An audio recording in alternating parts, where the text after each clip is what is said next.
স্বামী স্ত্রী মিলনের পূর্বে এই দোয়াটি পড়লে কখনো ভালোবাসা নষ্ট হবে না এবং ওই সংসারে কখনো অভাব আসবে না ইনশাআল্লাহুল আজিজ। যদি স্বামী স্ত্রী মিলনের পূর্বে ছোট্ট এই দোয়াটি পড়তে পারেন, একেবারে সিম্পল দোয়া। আমরা অনেক সময় ভুলবশত এই দোয়াটা পড়ি না, যার কারণে শয়তান আমাদেরকে অ্যাটাক করে, এমনকি অনেক সময় আমাদেরকে জিন শয়তান আমাদের সন্তানদেরকেও ক্ষতি করে। এজন্য আজকে আমি আপনাদেরকে ভেঙ্গে ভেঙ্গে এই ছোট্ট দোয়াটা বলে দিচ্ছি। এই দোয়াটা যদি যখনই স্বামী স্ত্রী মিলন করবেন এই ছোট্ট দোয়াটা পড়বেন।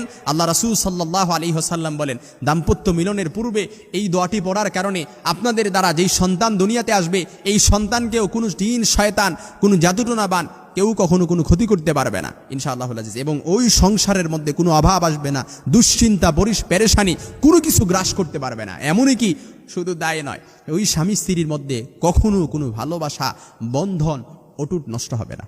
সুবহানাল্লাহ বিহামদি। রাসূল সাল্লাল্লাহু আলাইহি সাল্লাম আজ থেকে ১৫০০ বছর